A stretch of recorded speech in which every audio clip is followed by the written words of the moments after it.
White belt. White belt is where everyone starts. And it's also where you're the most lost you'll ever be in this sport.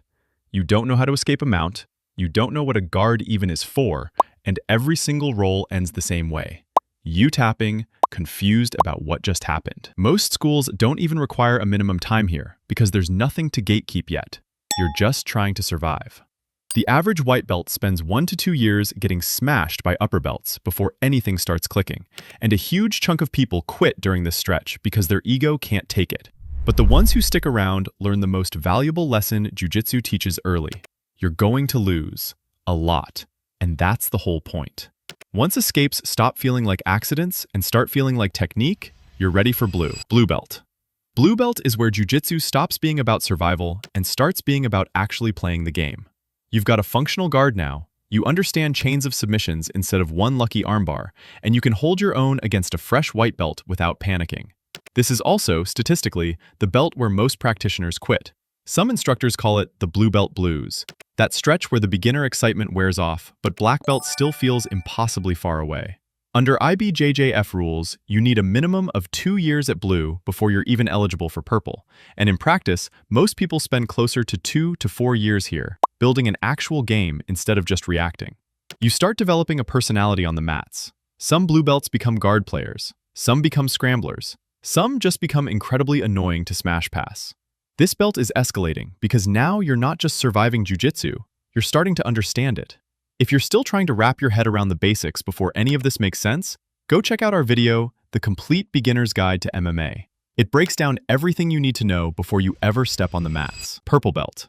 Purple belt is where things get dangerous, because now you actually know what you're doing and you can teach it. This is widely considered the most competitive belt in most gyms. Purple belts have real technique, real timing, and just enough experience to be genuinely nasty on the mats without the caution that comes later.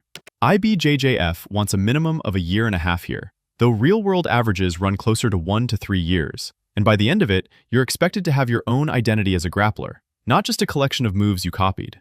Purple belts also start carrying weight off the mats. This is usually when instructors start handing you responsibility, letting you help run warm-ups or guide the newer students.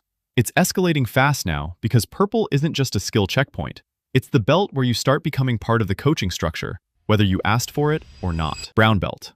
Brown belt is the quiet belt, and that's exactly why it's higher on this list.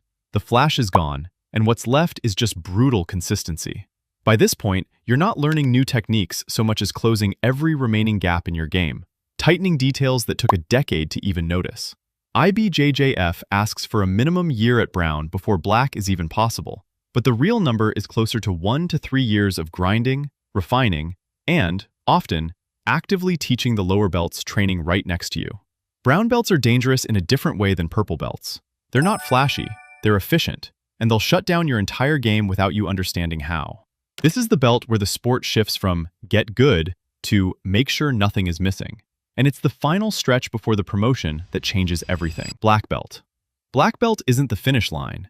It's the moment Jiu-Jitsu tells you that you're finally ready to actually start learning. The average practitioner takes 10 to 13 years of consistent training just to get here, and IBJJF's own bare minimum timeline of about 5.5 years is treated as a technicality almost nobody actually hits. And it doesn't stop at black.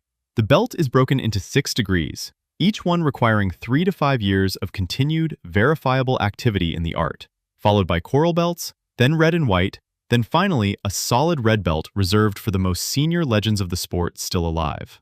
Getting your black belt means instructors now trust you to represent the entire art correctly, on and off the mats, for the rest of your life.